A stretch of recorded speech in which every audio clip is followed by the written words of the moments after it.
Good evening, everyone. If I could get your attention. Hi, my name is Michael Colma, and I'm the head of programs and communications here at International House. Welcome, and thank you for joining us for tonight's program, From Wars Against Diversity to Inclusive Peace, Violence and Discrimination Based on Sexual Orientation and Gender Identity in Armed Conflict, with Victor Madrigal-Borloz. Today's program is one of many that we hold here annually at International House as part of our Global Voices Performing Arts and Lecture Series. This is a particularly big year for International House. It's our 90th anniversary. And from the day that, oh, thank you, please. More cheers for our 90th anniversary. From the day International House opened its doors 90 years ago, our mission has been to promote cross-cultural understanding, mutual respect and friendship among students and scholars, and on the part of the people of the metropolitan Chicago towards individuals of all nations and backgrounds. So what an appropriate setting for tonight's program. We invite you to join us here beyond this program. Come back, visit us, come to other programs. More information about our programs is available on our website, where you can also sign up to receive our weekly e-bulletin. You can also use the QR code out on the tables out in the foyer afterwards to get onto that bulletin. But let me end with a few thank yous. First, of course, thank you to our partners. The Center for the Study of Gender and Sexuality, the UChicago Alumni PRIDE Network, and the Posen Family Center for Human Rights. It's always a pleasure to work together with all of you. Second, I want to thank the iHouse team, some of who are floating around probably in different places, in particular my colleague Jocelyn Garcia, for helping put tonight's event together and working together with our partners. I want to thank our speaker, Victor. Victor, it's an honor and a pleasure to welcome you to International House. And finally, I want to thank all of you for joining us here tonight. I'd now like to turn the podium over to Gina Olson, Executive Director of the Center for the Study of Gender and Sexuality. Gina, thank you.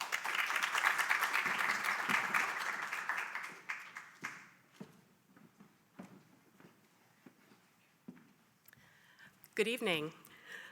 Welcome everyone to the inaugural event of the Outstanding Speaker Series, a collaboration of UChicago Alumni PRIDE and the Center for the Study of Gender and Sexuality.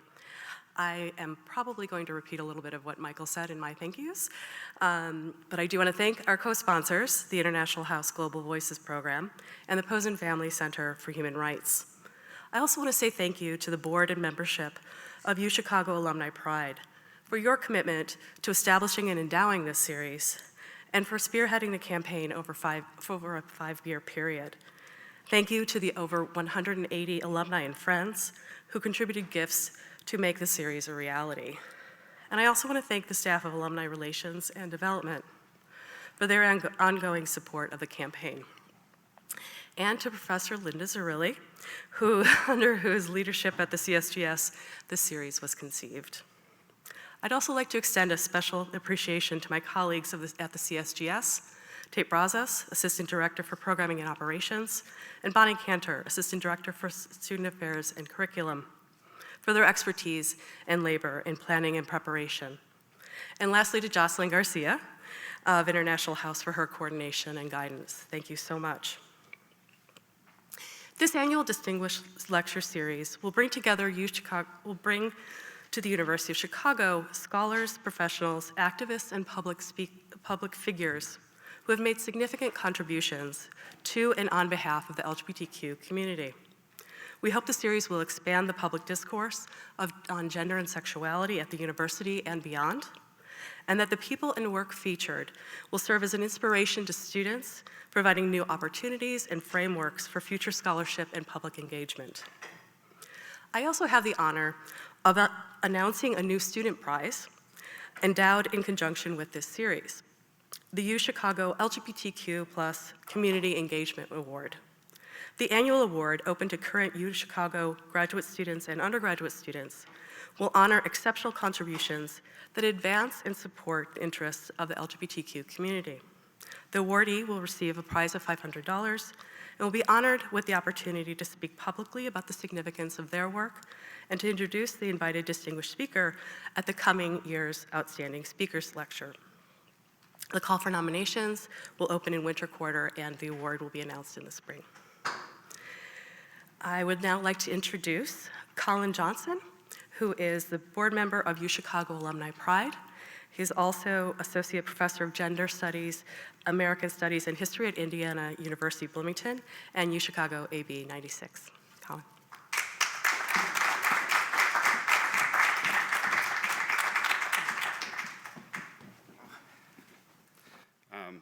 Good evening, everyone. My function here this evening is really primarily just to extend glad tidings to all of you on behalf of my colleagues on the board of directors of the UChicago Alumni PRIDE Network, and also to sort of publicly express our thanks to all of the many donors who collaborated with us sort of by way of the Alumni PRIDE Network in order to endow this speaker series. Our purpose as an organization is really twofold. On one hand, our purpose is to try to bring together and put into connection with one another LGBTQ alumni of the University of Chicago, but our other function is really to support the work of students, faculty, and staff at the university currently. So we are very happy to be able to contribute to that project through by way of this speaker series, and my hope personally is that we'll continue to be able to do that in other ways in the future as well. So we are enormously grateful to our partners. People have already been named, but especially to our partners at the Center for the Study of Gender and Sexuality. And with that, I'm just gonna, I will say one other thing, which is if anybody would like to learn about the UChicago Alumni PRIDE Network, by all means, please feel free to talk to me if you are an LGBTQ alum, if you intend to graduate at some point and become an LGBTQ alum, or just if you intend to graduate, we would be more than happy to have you. Like the Lesbian Avengers, we recruit. So on that note, I will go ahead and yield the floor. Thank you.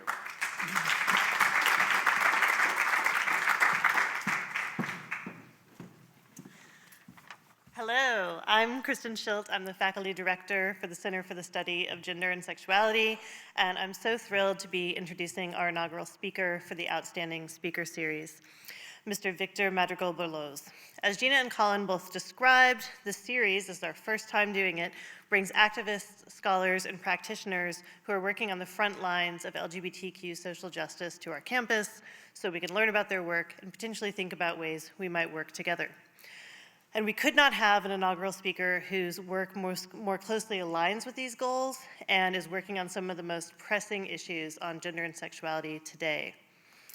Mr. Madrigal-Borloz has built an impressive career in human rights law. He's the founding member of the Costa Rican Association of International Law and a board member of the International Justice Resource Center. He's been the head of registry at the Inter-American Commission on Human Rights and worked for the Danish Institute for Human Rights and Inter-American Court for Human Rights. From 2013 to 2016, he served as a member of the UN Subcommittee on the Prevention of Torture and oversaw draft policy about the torture and mistreatment of LGBTQI people. He also served as the Secretary General for the International Rehabilitation Council for Torture Victims. From 2019 to 2023, he is the Eleanor Roosevelt Senior Visiting Lecturer of Law at the Harvard Law School's Human Rights Program. And he is also the UN Independent Expert on Protection Against Violence and Discrimination based on sexual orientation and gender identity, a position that he started in 2018. In this position, he's focused his mandate on investigating the wide range of issues that are facing LGBTQ communities worldwide, such as continued criminalization, social isolation, conversion therapy, and the rise of anti-trans rhetoric. Most recently, he's examined the disproportionate impact of the COVID-19 pandemic on the most vulnerable parts of the LGBTQ community. He will tell us more about this work in his talk today, so please join me in welcoming our inaugural speaker.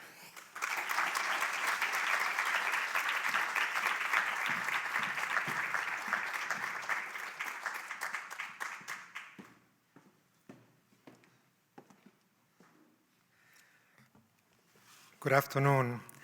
As one's career progresses in time, you get the somewhat surreal experience of hearing somebody else talk about it, and you kind of think, oh, I'd like to meet that person. He seems to do quite interesting work.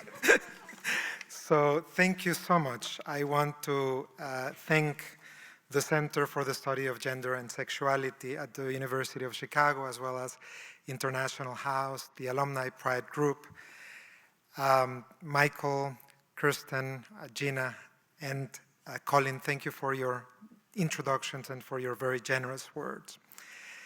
And thank you for your kind invitation to share some thoughts in relation to my work as independent expert, as well as the most recent report that I just very recently presented to the United Nations General Assembly. It touches upon one of the key elements in my research agenda that I actually have constructed to the effect of providing the international community some sort of building blocks in the construction and the definition of their strategies to eradicate violence and discrimination based on sexual orientation and gender identity.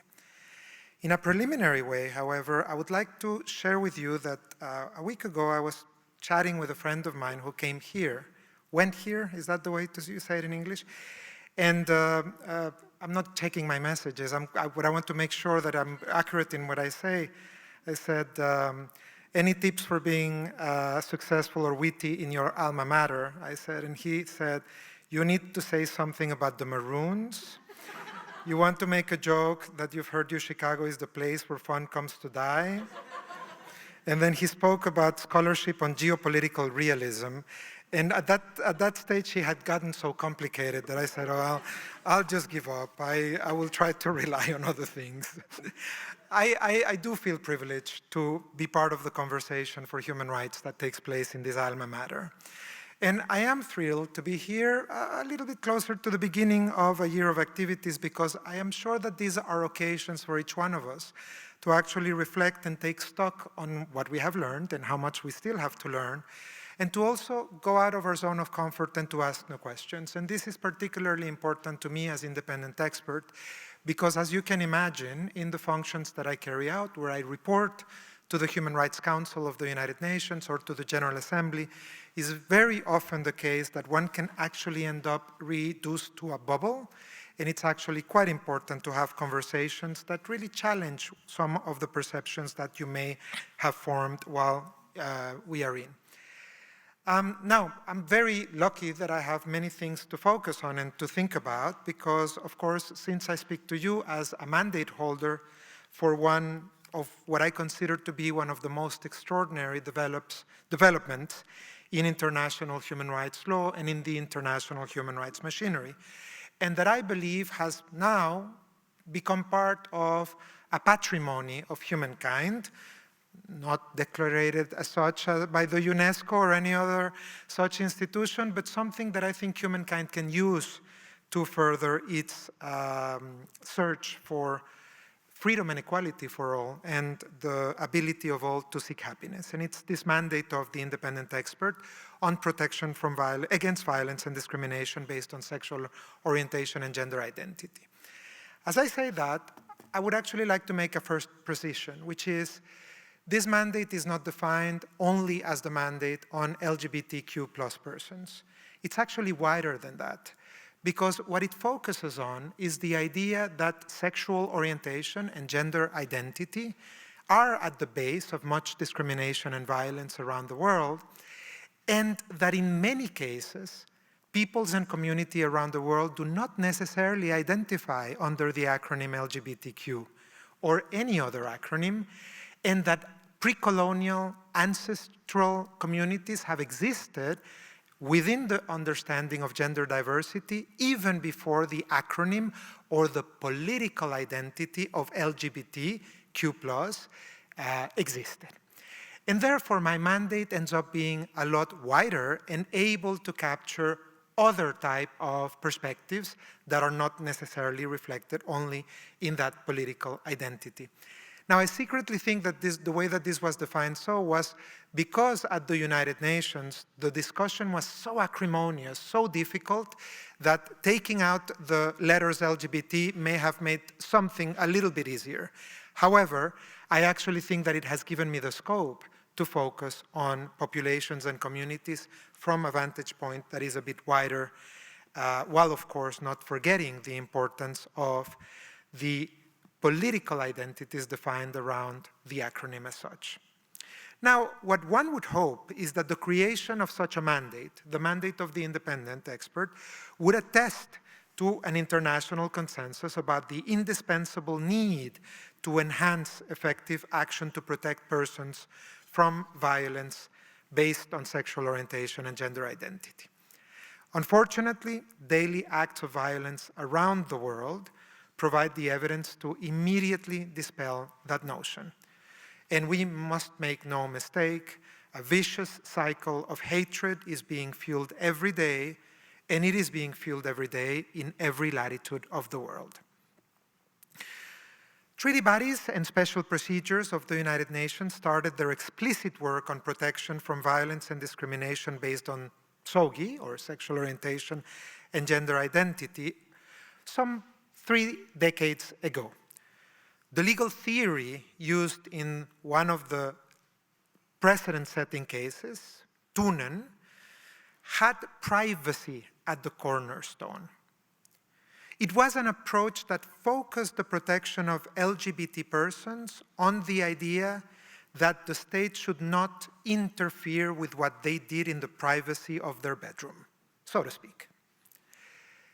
Yet, this approach created some struggles in the world conferences in Cairo and Beijing.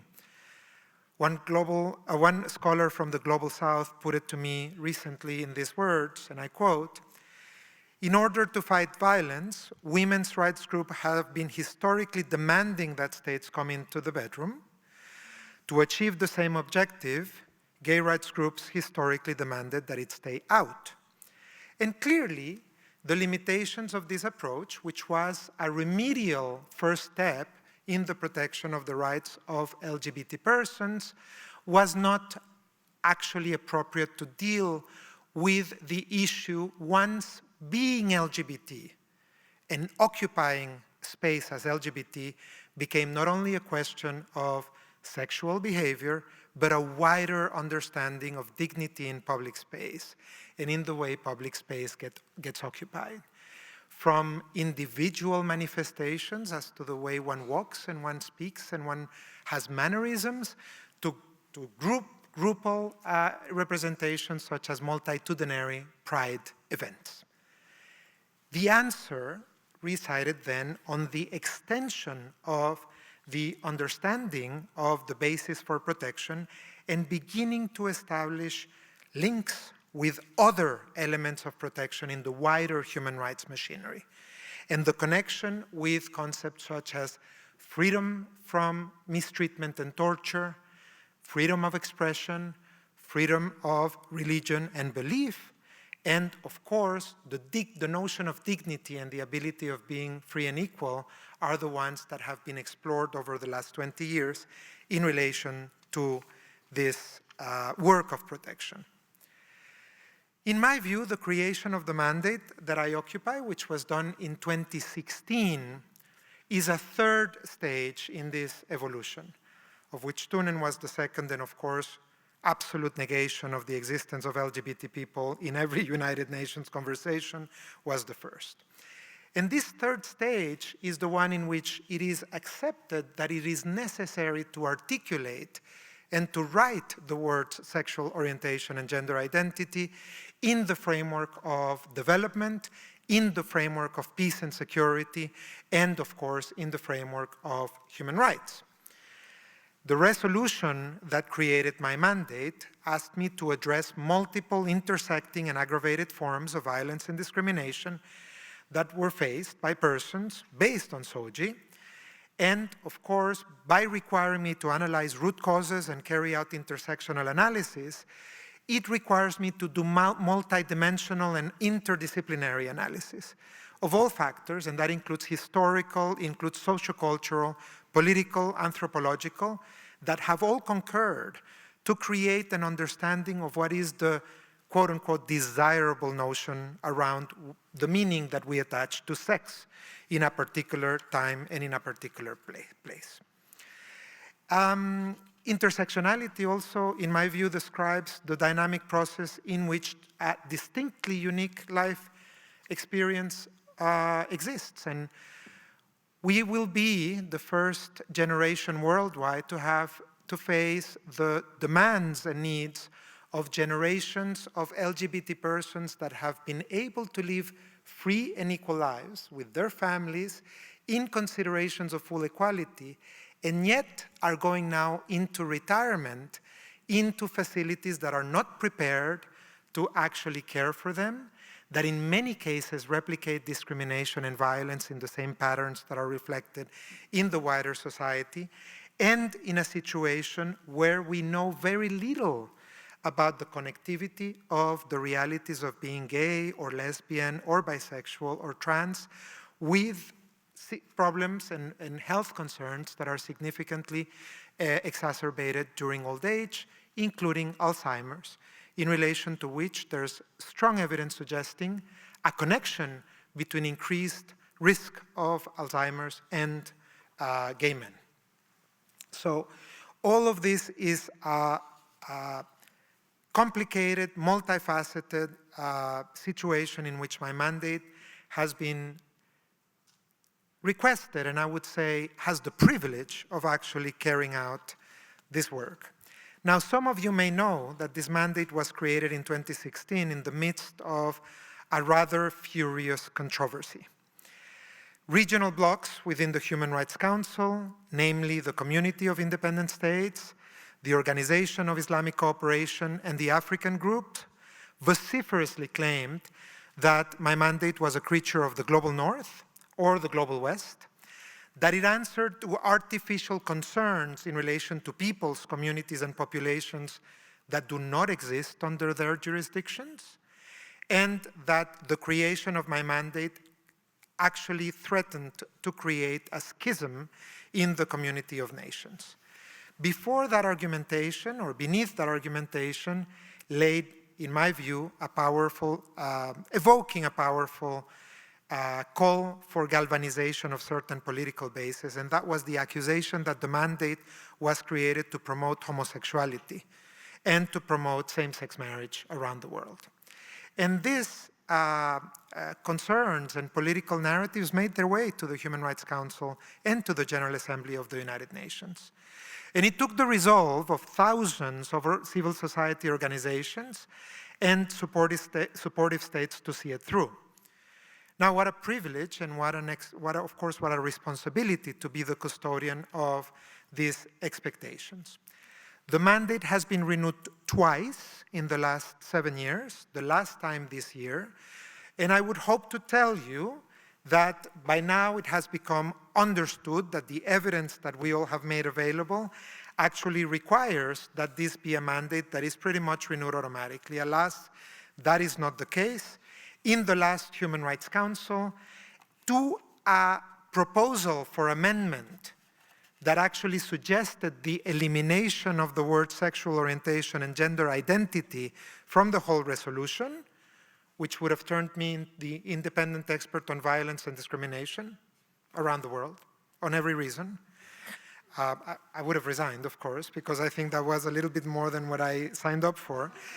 But you see, in that amendment proposed by a certain fraction of states was voted 20 in favor, and I'm looking at your expressions, 20 in favor and 20 against. So there was absolutely a tie, and it was only because at the United Nations, ties get resolved in favor of the nays that the amendment didn't pass through. That's how precarious the legal grounding of the work that we carry out continues to be in the eyes of the international community. That is the case even when we have placed significant evidence in front of the international community to, in my view, persuade of the very, very clear reality that in people's sexual orientation and gender identity lies the key to a lot of the violence that they actually suffer. Now, I think part of what I am called to do is to develop a research agenda that will bring this evidence forward. And up until now, that research agenda went also through phases. The first phase studied the very foundational narratives concerning violence and discrimination against LGBT people. These are the institutional drivers of violence and discrimination. Key among them is criminalization. 68 countries, as of today, criminalize in some way homosexualism, lesbianism, or gender identity. 68 countries. That results on the fact that 1 out of every 4 persons in this world lives in criminalized environments. 10 of them punished with the death penalty. 5 of them apply it regularly. In 2 of them, one that applies it and one that not, the penalty is done by stoning. Recently, Brunei Dar es Salaam created a regulation by which it ruled the way in which stoning can take place. The rocks utilized cannot be larger than the fist of the person who throws them. The rationale behind that is that death is there for slow, extremely painful, and inflicting terrible psychological pain on the person who suffers it. Criminalization is a horrifying institutional driver of violence against LGBT persons, and even where the legislation is not applied, it is at the source of much of the police corruption, blackmail, and threats and harassment that LGBT persons suffer. I was recently in Tunisia, where there is a moratorium on the cases against persons for being gay, and yet all of the complaints against me related very high levels of violence and harassment by police because of the very existence of the law. Evidence to that effect comes from every corner of the world. The other institutional driver is pathologization. I don't know if that word exists in English, but by now I've used it so much that I actually don't think I can give it up. I used the word pathologization to describe the process through which diversity in sexual orientations or gender identity was classified as a mental illness by different disciplines of medicine, most remarkably psychiatry, and made its way into the international classification of diseases and then percolated into national systems, national curricula for education, and the training for generations of medical providers. According to these ideas, being gay was a psychological or a psychiatric affliction that could be cured and that needed to be cured in order for these persons to actually have a healthy and happy life. The process of dismantling pathologization began some 40 years ago with the remotion of homosexuality from the international classification of diseases, and it has been a long process that had its last milestone 3 years ago with the removal of gender dysphoria from the chapter on mental health and its placement in the chapter on conditions of sexuality in the international catalogs of the World Health Organization. But everywhere I go, and with every testimony that I receive, I hear of the very deep grooves carved by pathologization. Practices of conversion, also known as conversion therapy, are the heritage of the idea that it is a valid therapeutic objective to quote-unquote cure homosexuality.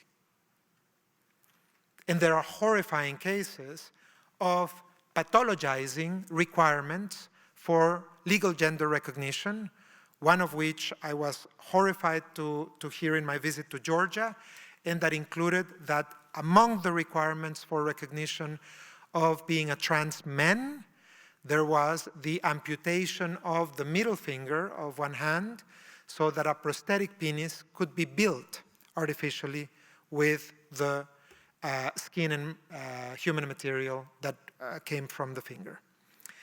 That is the type of conception that results from these institutional drivers of violence and discrimination.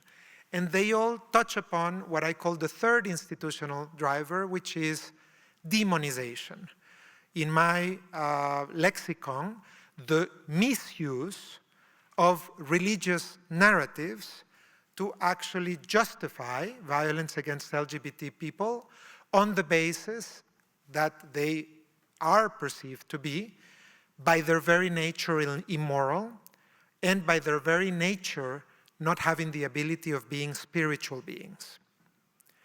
I hope I could convey to you today in this hall the enormity of suffering that has been conveyed to me around the world by persons who have been deprived of the ability of seeing themselves as transcendental beings.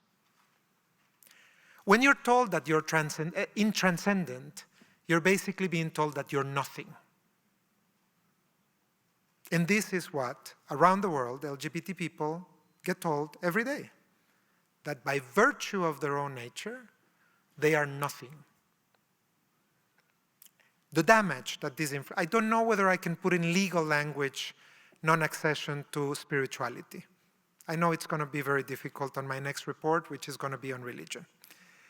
But I know I can put in legal language the notion of damage, deep psychological damage.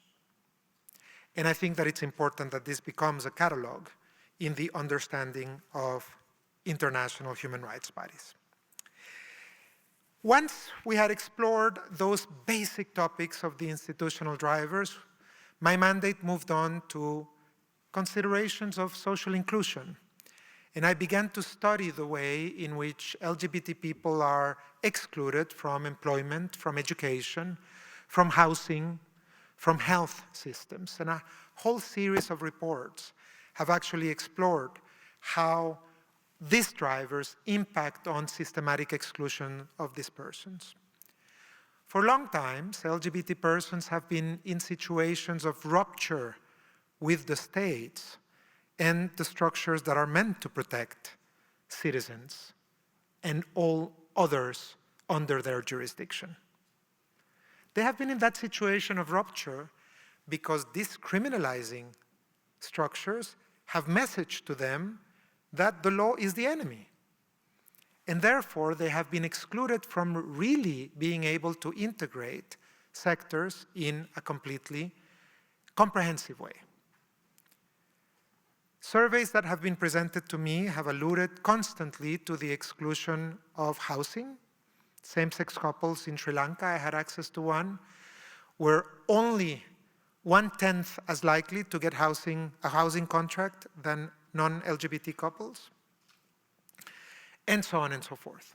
The exclusion within health factors and other elements, the tacit expelling from education settings through bullying and harassment, in a very worrying way coming back in narratives about the non-acceptance of comprehensive sexual and gender education in schools. All of these factors were part of the second thread of inquiry of the mandate, leading to the current thread where we are now, and that have to do with the report that I will now talk to you a little bit about. Kirsten, I hope that you know that I'm relying on you to kind of give me a wave when I'm getting close to the middle of, because I knew that there would be a clock because this is a university setting, but I didn't find it until very recently. So you risk that I actually think that my time has only started now, and I don't think that you want that. So I assume that I'm kind of in the middle of my time. Okay, so that's where I was hoping to be when I started to talk to you about this report. This report deals with the third strand of research in my research agenda, which looks at both particular settings in which LGBT issues manifest themselves, and also goes into the deep roots of violence and discrimination. So, as Kirsten was mentioning, I have done a report on COVID-19. I have done a particular report on healthcare settings and the way discrimination operates. in relation to them. And I did now this report on the disproportionate impact of armed conflict in violence and discrimination suffered by LGBT persons. The need for this report was something that was mentioned to me very early on as the mandate holder. As you can imagine, I traveled to many settings where conflict is actually occurring or conflict has occurred, and the society is in a situation of either truth and reconciliation or peace building and peacekeeping. And constantly people were talking to me about the way that they had felt cruelty and acts against them had a relationship with the way in which they were made vulnerable by stigma and discrimination in relation to their sexual orientation and their gender identity. But it was only when I began to get the very specific testimonies in Afghanistan and in Ukraine that I began to place that in a systematic context. And I'll tell you a little bit about that, but it painted a picture where I very quickly developed a working theory that sexual orientation and gender identity could not only be a factor in the way that people were seen as at risk or as vulnerable by parties into a conflict, but perhaps could be used by them in a more systematic way. And so having developed that working theory, I set out to test it through my research process. I won't bore you too much about the methodology, but I hope that you'll trust that there was one behind the building of the report. It's not always the case with United Nations documents, but I hope that is the case in mine and my colleagues in special procedures.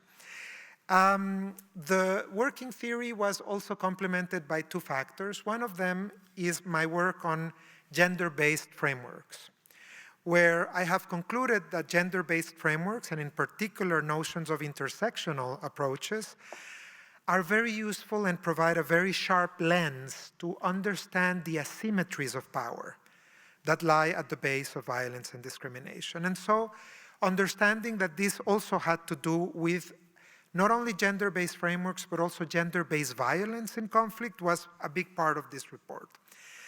And the other one was my observation that in cases where I had seen successful projects within peacebuilding and peacekeeping, there were sometimes very successful contributions by the networks and communities of support that were provided by LGBT persons. And so I sought to look at whether that was, as one says, a thing, and gathered evidence in this connection, got a lot of evidence, but a lot less than what I usually get. So that's my first observation to you.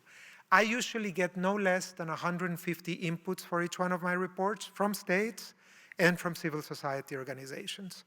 My record was broken in my reports on gender, where I got over 700 submissions by states and civil society organizations. For this report, I only got 17. And I think this gives us already a little bit of the theories that I then went on to corroborate. Very few organizations and very few states are gathering evidence systematically about the way in which LGBT people suffer conflict in a disproportionate or differentiated way. Very few organizations are doing that work. And I could actually see that very clearly in the way those inputs were reflecting work that is more exploratory in nature. The conclusions of this report can be described under three strands of analysis. The first one relates to the type of evidence that I was able to gather that would allow to conclude eventually, and it allowed me to conclude eventually, that sexual orientation and gender identity play a role of their own in the way violence and discrimination are perpetrated in conflict. The second one examines the legal frameworks that exist internationally to deal with those forms of violence. And the third one examined peace building and peacekeeping exercises.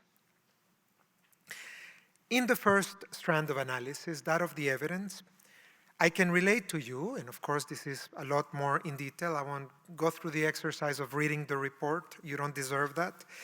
But I think that the conclusions can be grouped around 5 main concluding points. The first one is that there is evidence that the situation of discrimination and inequality in which LGBT people are when conflict arises and occurs plays a role in their ability to face conflict and to be resilient in relation to it. So, for example, LGBT people around the world typically, statistically, get to conflict without savings because they are typically employed in a disproportionate way in the informal sectors. For recent conflicts, those sectors were the most impacted by COVID-19, which means that people who had savings spent them. They also arrive in a situation of precariousness in relation to their shelter.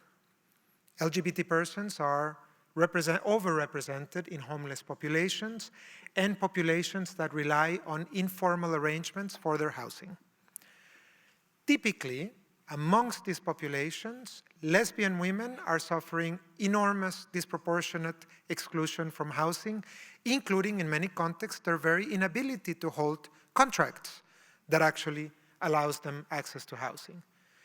And within that group, trans women as well are particularly vulnerable to changes in the environment because since they, in many contexts, rely disproportionately on sex work for their daily living, they will not only have no access to credit, no access to savings, but also they will rely on day-to-day arrangements for their housing. So all of these factors do play a role when you see conflict arise. I was very disturbed 2 months ago to speak to one of the activists in Ukraine that I know because I visited the country in an official visit 4 years ago. And she relayed to me that in the whole of Ukraine, there were only 16 dedicated beds for the LGBT community. 16. This for a population that actually sees itself excluded systematically from community and religious-based shelters because the people who run them and know who they are. And so this was particularly disturbing to me. And then there is the tactical use of stigma. The Bosnian War gave plenty of examples where men, without knowing whether they were gay or not, were forced to penetrate each other as a way of utilizing the power of stigma against them, to demoralize them, to make them feel that they had been turned into something subhumane, to inflict damage on the opposing party. The Bosnian War also gave us example of expunged phallic instances in which persons were literally emasculated because of the significance that this had for the person in terms of the physical and psychological pain and for the significance for the band to which this person belongs. The United Nations fact-finding mission in Libya found that Salafist fractions were utilizing preconception against gay men to mobilize communities on the assumption that fighting against them would be a way to conquer territory or to persuade certain communities to unite themselves to the effort.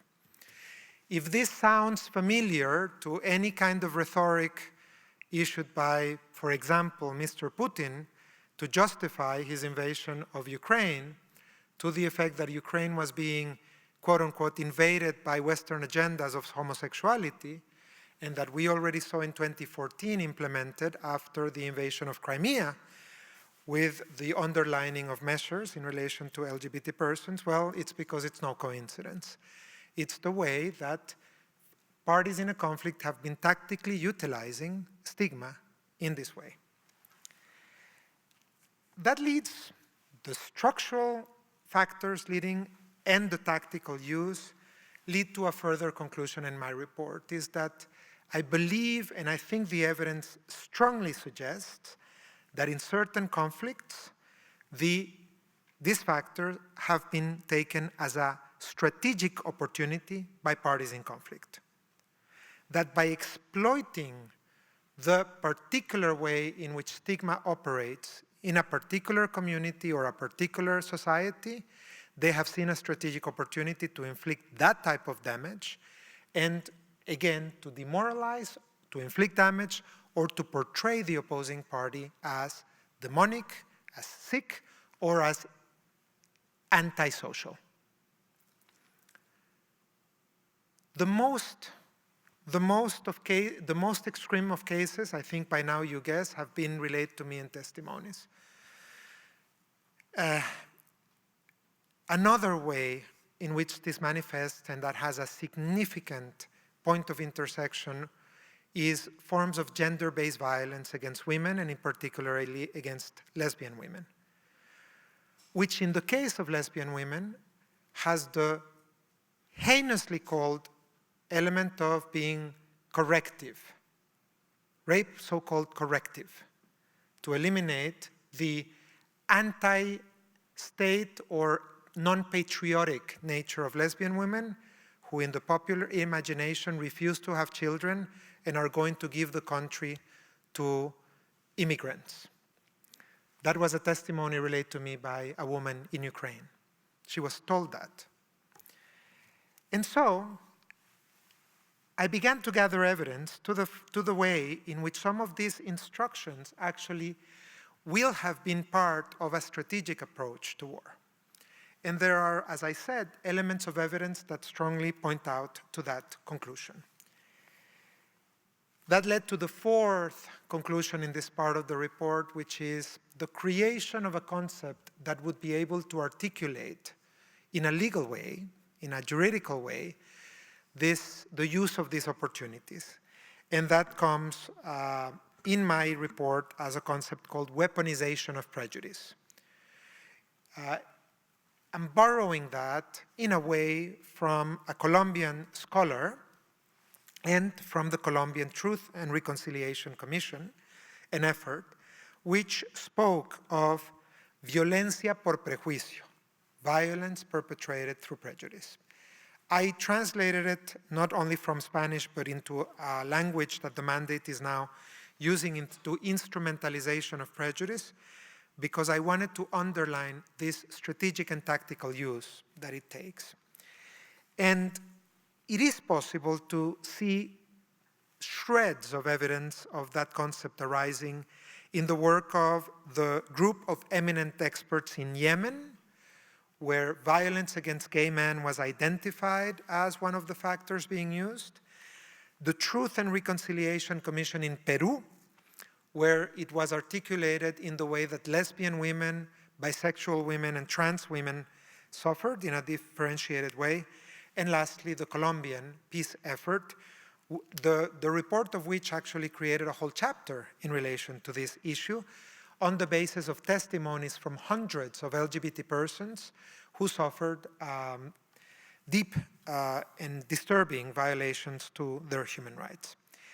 The concept so far, and I say this because I believe it's an emerging concept in international law, acknowledges four features. The first one is an understanding of the symbolic impact of violence in communities, the use of a particular relation of a social context with the violence, the possibility to identify indicators that can be transmitted through a line of command to identify who is or should be perceived as members of these communities, and finally, the hierarchical and exclusionary purpose of the violence itself within the conflict. It also relies, and this is the last conclusion in this part of the report, on the possibility to identify catalogs of violence. It is a fact that some of these patterns have been replicated in conflict in a way that makes me suspect, and I hope that the evidence base can be built, that these forms of violence were actually perpetrated following a catalog of identified actions. And this catalog of actions, including, of course, considerations as to the ways in which these actions would not only impact opposing parties or communities to be conquered, but also, very importantly, the promise of impunity. The idea that the contract for participating as an active part, as a combatant in a conflict, is you participate, risking your life, perhaps not earning money or earning little money, but your price is you are able to then rape in complete impunity. And I find that, of course, as part of the hypotheses that have come from this report itself. All of this needs to be placed in a context of international law. And it's not immediately evident to me which of those frameworks would interact in this. I don't know how many of you are very familiar with the human rights-based approach, but it basically consists on 4 principles, which are non-discrimination, participation, empowerment, and accountability. That's what we talk about when we talk about a human rights-based approach, right? And therefore, because we're talking about non-discrimination at the base, the language of the evidence that I gathered is very easily applicable to the human rights approach, immediately, in a way, including, of course, the framework of accountability. But that's not the case for the framework of international humanitarian law. The Secretary General of the United Nations has famously said that sexual orientation and gender identity are the blind spot in the peace and security agenda, of which very little is known, and of which more should be known given the extraordinary progress, conceptually, if not in practice most of the time, by the Women, Peace and Security agenda of the United Nations, which has placed the rights of women and girls squarely in the middle of the agenda, freedom from gender-based violence in the middle of the political and legal agenda, has created the understanding that rape is a crime against humanity in these settings, and of course has moved from considering that these are considerations about the honor of society and the honor of women to actually squarely place them in empowerment and dignity of women. So that's what the Women, Peace and Security agenda has achieved, and also, of course, the recognition of gender-based frameworks. The Rome Statute of the International Criminal Court recognizes that gender is socially constructed and that it relates to a series of preconceptions as to what is considered to be the male and the female in a society. It says within a society, because I think that this was a particular tough negotiations for states that wanted recognition of the notion of gender and those that didn't. But even though all of this progress has been made and gender is recognized, sexual orientation and gender identity are still pretty much absent from the fact-gathering processes within international humanitarian law. The most recent exercise under international humanitarian law is being carried out right now by the Office of the Prosecutor, reformulating its policy on gender, and I have great hopes for what this policy will do. Already in 2014, it created a rather inclusive approach. We then fall onto the realm of international humanitarian law and international criminal law, and as I said, a lot of work needs to be done in these frameworks for these issues. Refugee law has vigorously received considerations on sexual orientation and gender identity through the work of the United Nations High Commissioner for Refugees, and I'm delighted to have an alliance with the High Commissioner for Refugees so that we gather evidence in relation to these issues. So let me tell you a little bit about what comes out when you look systematically at that evidence.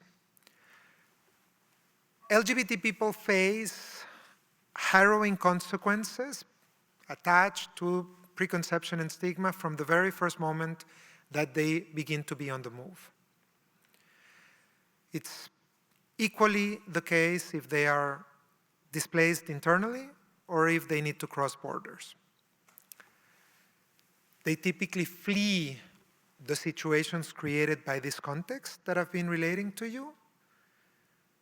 So I'm assuming that they flee from the reality of having, in a country of 40 million, 16 beds, when, 2/3 of those 40 millions are in movement, and then you have 16 beds available. I assume that they flee that situation. They flee the situation that the communities on which one relies when moving in conflict typically will be close to them. Some of them who are known or are perceived to be as LGBT will not get support from the church or the communities or the political leaders that are operating locally. They will not have access to humanitarian corridors.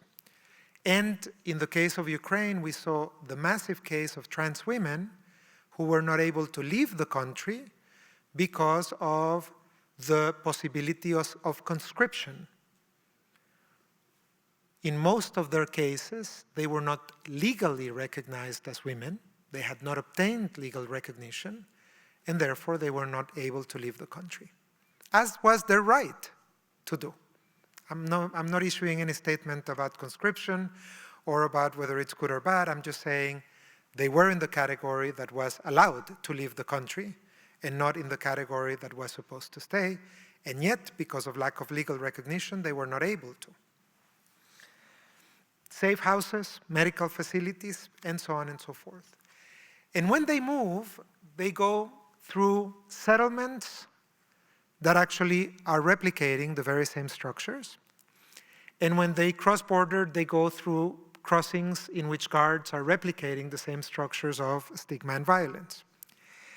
UNHCR has done a great work of training not only state officers, but also UNHCR personnel, and implementing what is known as General Guideline 9, which calls for differentiated treatment of LGBT persons.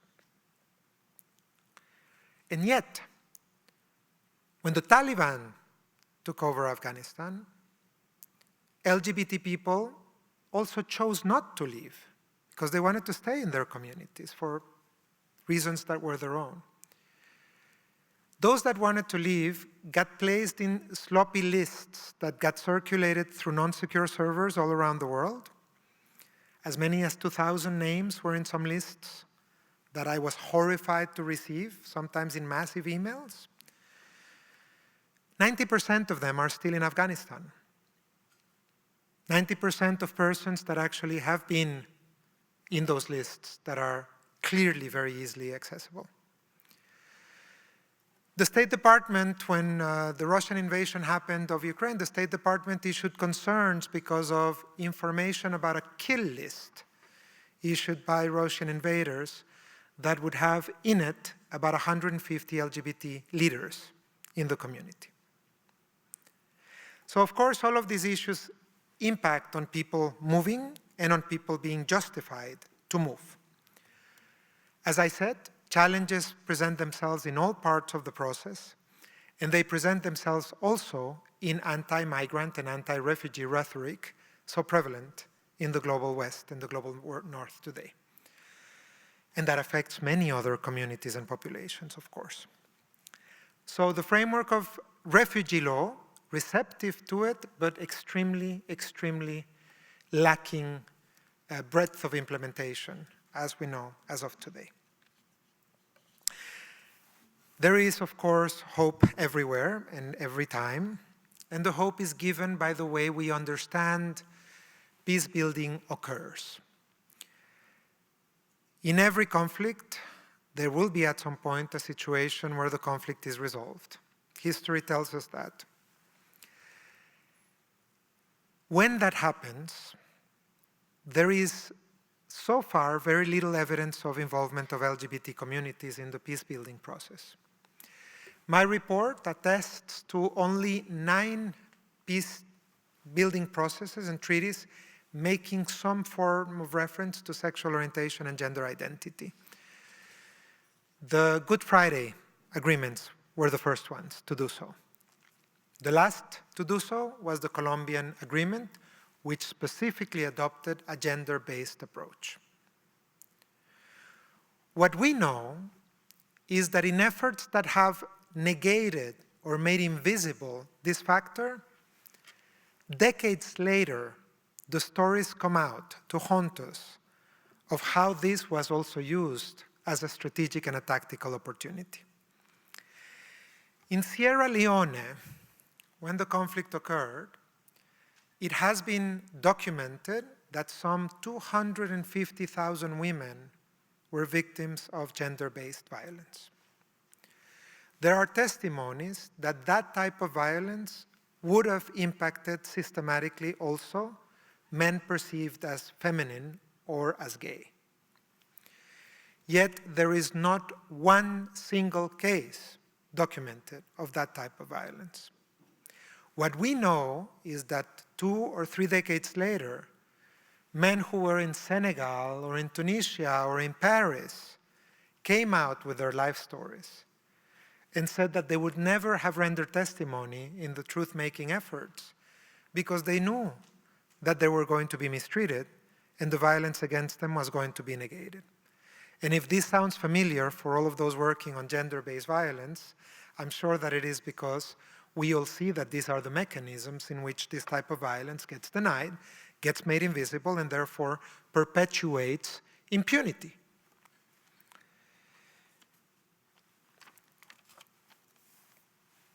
The Colombian case is particularly interesting because, as I said, not only it included a gender-based approach, but very importantly, it included a chapter on findings in relation to violence affecting LGBT persons. It is seen as an extraordinary effort where 180 of the recommendations relate to gender-based violence, and among them, 37 make explicit reference to LGBT persons. So it is an extraordinary catalog of progress. I was therefore horrified when the gender-based, I've said horrified many times in this, I'm not horrified that often. Unfortunately, by this stage, is a lot, it's sad how much we understand, as one says, but you'll forgive the term. I was very disturbed when I heard that the gender-based approaches were being used against the peace agreements in the referendum that was held in Colombia. And those of you who followed the process will know that the referendum ended up saying that the peace agreement should not be supported. But I was delighted to hear from the new Colombian government in the last core group event in New York that I had the honor to chair, that they would actually move to the full implementation of the Colombian peace agreements as they are. So they saw their election and the change in election as a tacit approval of their program of work, as an explicit approval, I should say, which included very much the implementation of the peace agreements. My working theory, and I believe that many of you, if you choose to have this field of work, will be the ones corroborating it finally, is that peace processes that include communities and peoples and populations that have been historically subjected to discrimination and violence are more comprehensive, are more sustainable, and are bound to create more sustainable and more resilient peace. And they're also able to benefit from the extraordinary wealth of knowledge that communities have developed over the years in solidarity and in reaction to certain great challenges posed through them in history. When COVID-19 occurred and trans women lost their income from one day to the next, it was trans organizations that provided food and LGBT organizations that provided food and shelter to them. Argentina was the first country to implement a moratorium on evictions during COVID. It did so 5 days after the declaration of the pandemic. The reason can be traced to the placement of lesbian women and trans women in commissions that were actually reacting to the pandemic. Empowerment and participation at its best. I hope that this evidence that exists now will be at the base of more gathering of data that would allow us to actually understand how these dynamics function and how we can best use this knowledge to create one more front of attack in eradicating gender-based violence in conflict, to be added to the extraordinary work being carried out by generations of feminists in unveiling the harrowing impacts of gender-based violence in conflict. For the year that I have remaining as independent expert until October of next year, and I hope for the remainder of my life as a gay man, I hope that I will be part of this work and that those of you that will carry it out will consider letting me know when you're working on these issues. Again, I want to thank you for this very kind invitation. It's been my privilege and my honor speaking at this university today. I'm sorry I wasn't able to come up with a good opening joke in reference to the university. I'll tell my friend that his suggestions were very, very, very pitiful.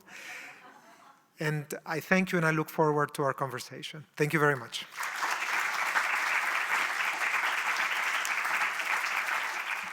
Hi there. Thank you for your wonderful talk. I was wondering, so I'm a law professor, and I was wondering to myself, what role do you think international criminal law might play in these areas? Kind of going forward, I heard you talk a lot about kind of humanitarian law and refugee law. I was wondering, do you think that there's a proper place for criminal law? Thank you. I may have kind of done a very quick pass between international, humanitarian, and criminal, but my hopes are placed in this process of, and I'm aware that I did that very fast pass, and so thank you for giving me the opportunity to explain myself. I think a lot of the hopes of the international community, and in particular the international human rights community, were placed in the negotiations of the Rome Statute, where the incorporation of that gender concept was a key feature of the negotiations and of the tensions in the debate. And the resulting formula was an acknowledgement of gender, but also of binary constructions. So the Rome Statute says that gender is the series of preconceptions and stereotypes and notions about what it is to be a man or a woman, or the male and the female, in a given social context. And therefore, it actually did something that my colleagues and I have qualified as outdated and opaque, which is that it actually gave everyone what they wanted. It gave the states that want to lock the notion of gender and to say that that doesn't exist, that it's only equality between men and women and eliminating, it gave them that. And it gave the larger human rights movement and feminist movement that wanted recognition of the gender concept, it gave them that. And it did so in a very political and typically diplomatic way in saying both things at the same time. And so whenever there's an argument about the scope, one side of the argument says, but look, it says this. And the other one says, but look, it says that. And we realized that what we created is an opaque definition that allowed the treaty to pass through, but that created a subsequent problem. In my view, politically, it was not a bad exercise, but now it's being reviewed and revised by the policy of the prosecutor.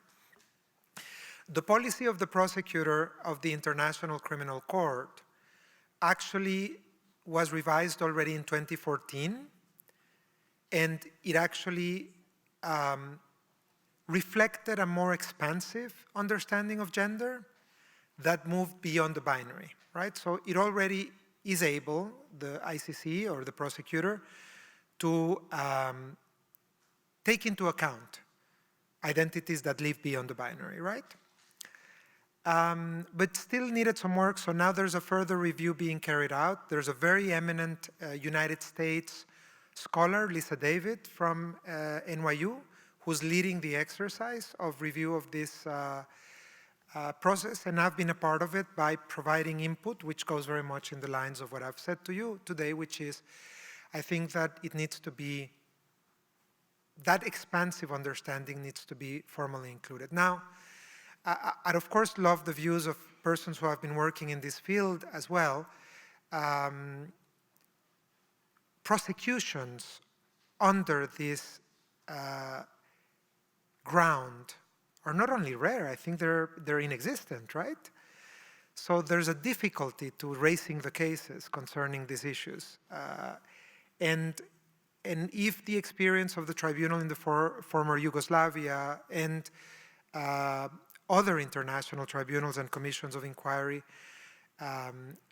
leads us to understand there of course is a possibility of extrapolating the jurisprudence in relation to gender-based violence, of course, but we must remember that the International Tribunal for the former Yugoslavia described rape against men and rape against gay men, or men perceived to be gay, as torture, but not as rape as a crime against humanity.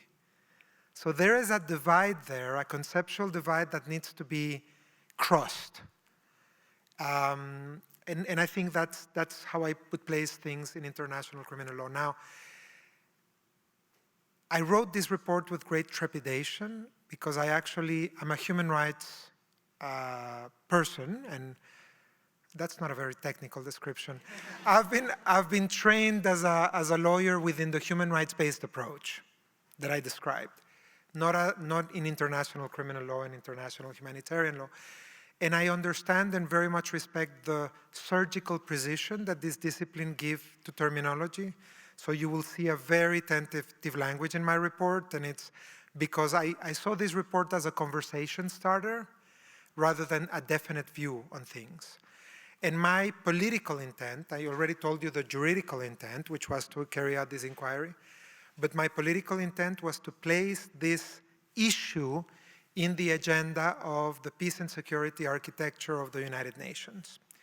And that, of course, not only includes the Security Council, but very importantly, the Peace Building Commission, the Peace Building Fund, and the policy work at the Peace Building Support Office. So I'm hoping, and I've been doing that for some weeks now, to place this evidence and to ask these constructions what it is that you're going to do now that you have this evidence.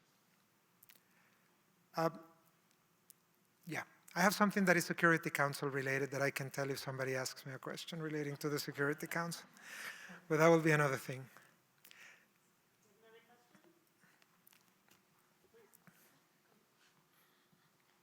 Thanks for the wonderful talk. I have a question about the part that you mentioned about some countries being resistant to the mandate, framing it as a Western or a global North scheme. And I wonder how like within this various cultural contexts with different countries, particularly in the global South, that we are very conscious about these local cultural contexts while trying to eliminate the violence against LGBTQ. Thank you. That's a wonderful question, and thank you very much for giving me the opportunity to say a few sentences.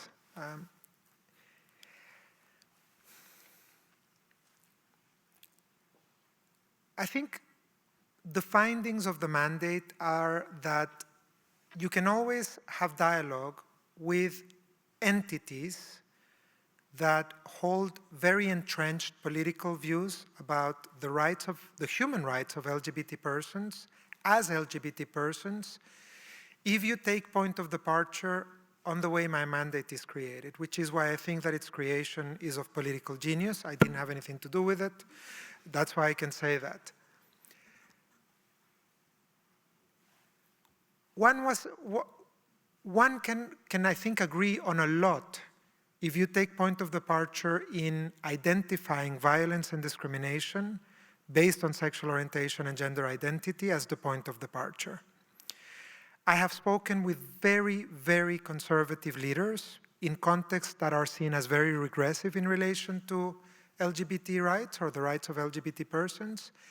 And yet when I've taken that point of departure, for example, with the patriarch of the Orthodox Church in Georgia, we couldn't but agree on the fact that people shouldn't be killed or tortured because of sexual orientation and gender identity. And then the agenda can be open to talk about, then it is what are the measures that we can take in relation to this. That's one element that I'm going to call dialogue. And dialogue is a mandate of mine. I'm supposed to be talking to everyone who will talk to me, and that includes, of course, those that think that the human rights of LGBT persons don't include the right to be occupying space publicly as LGBT persons, right? The only limits of my dialogue are three. I actually think that it's been very well established in international law that criminalization is a violation of international human rights. So I'm not ready to discuss whether it's okay to say that being gay is a crime. It's not. It's been established in international human rights law. There's nothing to discuss. If that's what interlocutors want to discuss, I'm going to say, sorry, but I'm not going to have that discussion. Here's my evidence base. The second one is that death penalty in those situations is an arbitrary killing. And the third one is that detention in that context is an arbitrary detention. Because I believe that is very well established and there's really no use in going to those fields. So that's the first element. And if you then go to saying, well, how do we reconcile this idea of culture and traditional values and family and notions of family? I have two answers to that. The first one is the limit of catering for legitimate concerns in relation to culture is the human rights of persons, right? So culture, it's been well established as well, cannot be used as an excuse to eliminate or curtail in a way that is not correct the human rights of persons. Within conflict, by the way, there's a core of rights that cannot be derogated, right? Persons who are not legitimate targets cannot be killed in armed conflict. So conflict or humanitarian disaster or crisis or culture, none of those situations imply a derogation seen from a human rights-based perspective, right? From a practical perspective, I have found that I have testimonies of gender diversity in all latitudes of the world. So Fa'afafine women in the Pacific have existed all throughout history before colonization, and they are leaders in the Pacific Islands. All settings in Asia have provided me with examples, Hijra in India and Pakistan, for example, of genders other than the male and the female. Mushe in Mexico.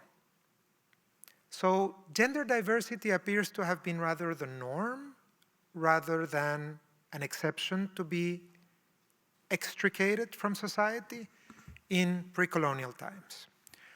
Which leads me to the other third element, which is it appears to be that this very strict understanding of family at the center of all social construction was also one of the tools, or a particular understanding of family, I should say, and only that as exclusive appears to be one of the tools of colonialism, just like religion was.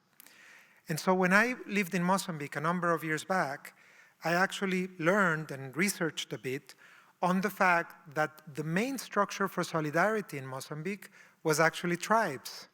It was not a heteronormative family. It was tribes, and that was the structure of support. And when the Portuguese came, one of the tools that they had to create erosion in the communities of resistance was to implement legislation demanding the imposition of a certain type of family, which fractured tribal structures of support. So when we talk about traditional values, I think that it begs the question as to how traditional those values are. I was recently in, I can't believe I'm going to forget the name of the country, Barbados, and for a conference. That's the problem when one just goes and sees the airport and a hotel, you know, you could be anywhere, but anyhow, beautiful country, Barbados, by the way. I was recently in Barbados, and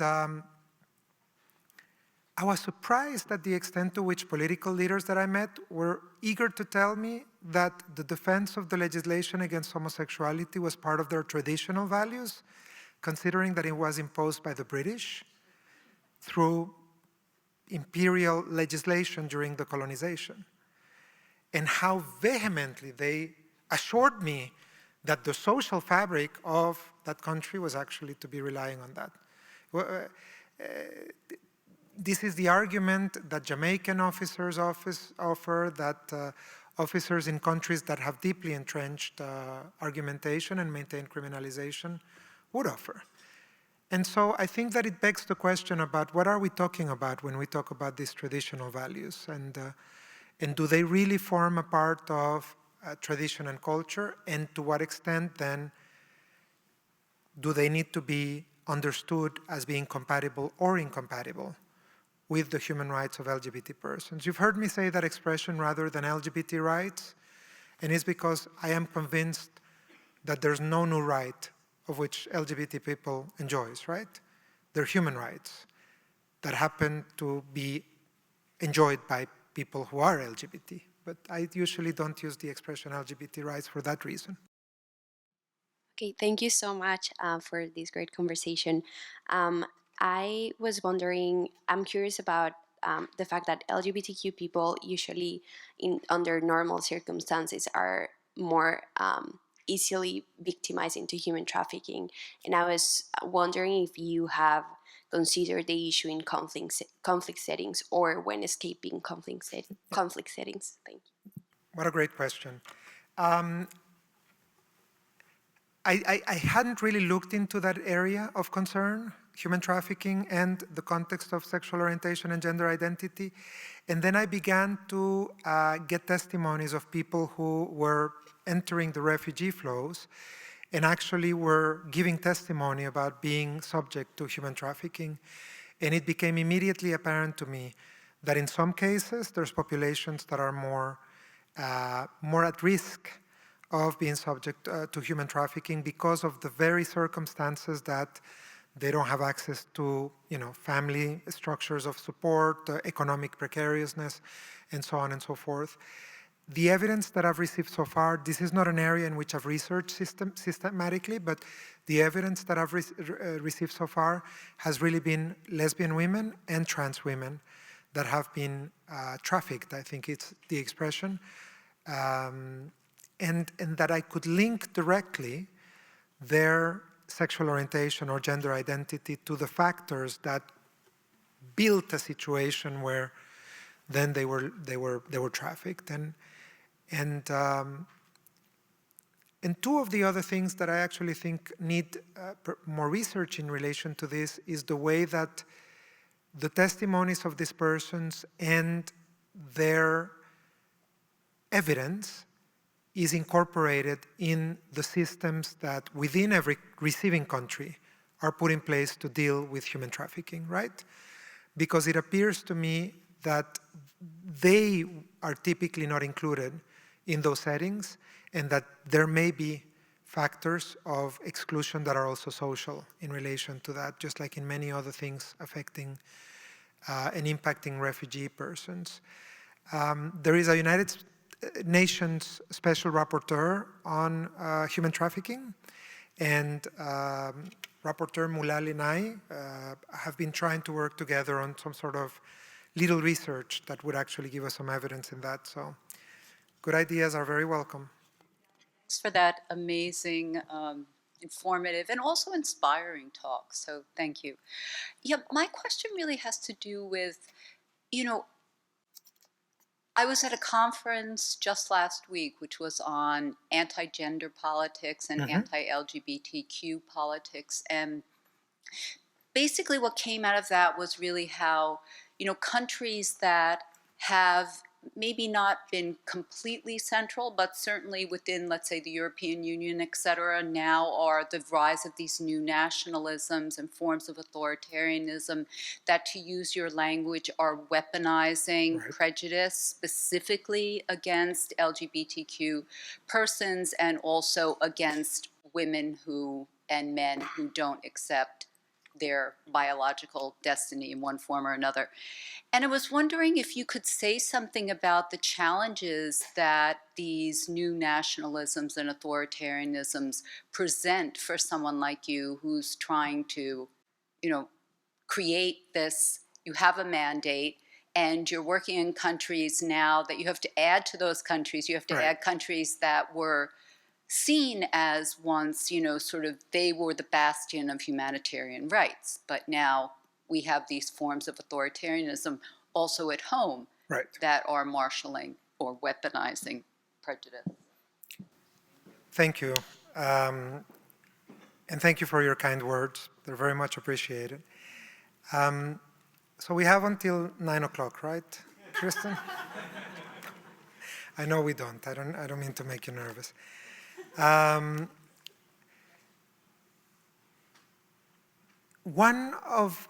I recently did a country visit to the United States, which was weird because I live in Washington. So typically I come to the airport and I have protocol and this and that when I go on a country visit. And this time I just took a taxi to Foggy Bottom in DC to the State Department. So it was a rather weird experience to have. But at the end of that visit, I actually issued preliminary conclusions. I will issue a report in due course. And on the basis of those preliminary conclusions and what I said there, I expressed my concern about the fact that many of these narratives seem to have been now part of the political arsenal that is used to galvanize bases when voters are asked to come to the polls, right? And there's an inventory of over 240 bills that have been presented at state or local level in the United States that concern the exclusion of trans women from certain spaces. Although in many cases, there's not real evidence as what are the alleged problems that led to the creation of the bill, which begs the question as to why it is that there exists a bill, and I think that there are things that are very important to unpack in that connection. And I see that pattern replicating itself in countries where one thought the issues were more or less settled, either by the judiciary by means or by the issuance of a legislation and so on and so forth.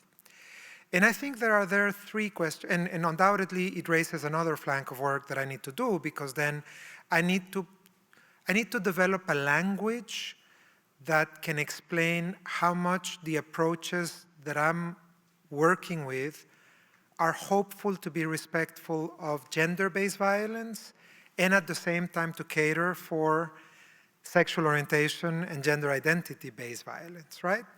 And that's the difficulty at a political narrative level, is because it appears to be that if I only speak of sexual orientation and gender identity, I may be erasing women and girls from the agenda. And if I speak too much of gender and the originating, one is eliminating sex as a factor of prohibited discrimination. And this is why this political argument is tricky, because I think it needs to be developed very carefully and with great attention as to the different legitimate interests that are to be navigated therein. When I've seen this debate happening in the countries that one thought this issue was settled it typically is presented as a notion of gender diverse and particularly trans women presenting risk. And so it's the question of whether trans women present risk to bathrooms, prisons, or sports. And immediately it's made into an issue that is terribly polarizing, because once you get to that point, you're seen as being as one part or the other immediately without much room for debate therein. I have not seen a definite manifestation of the tide turning in favor, let's say one way or another, in any of those countries, but there's political indications that there are concerns to be considered.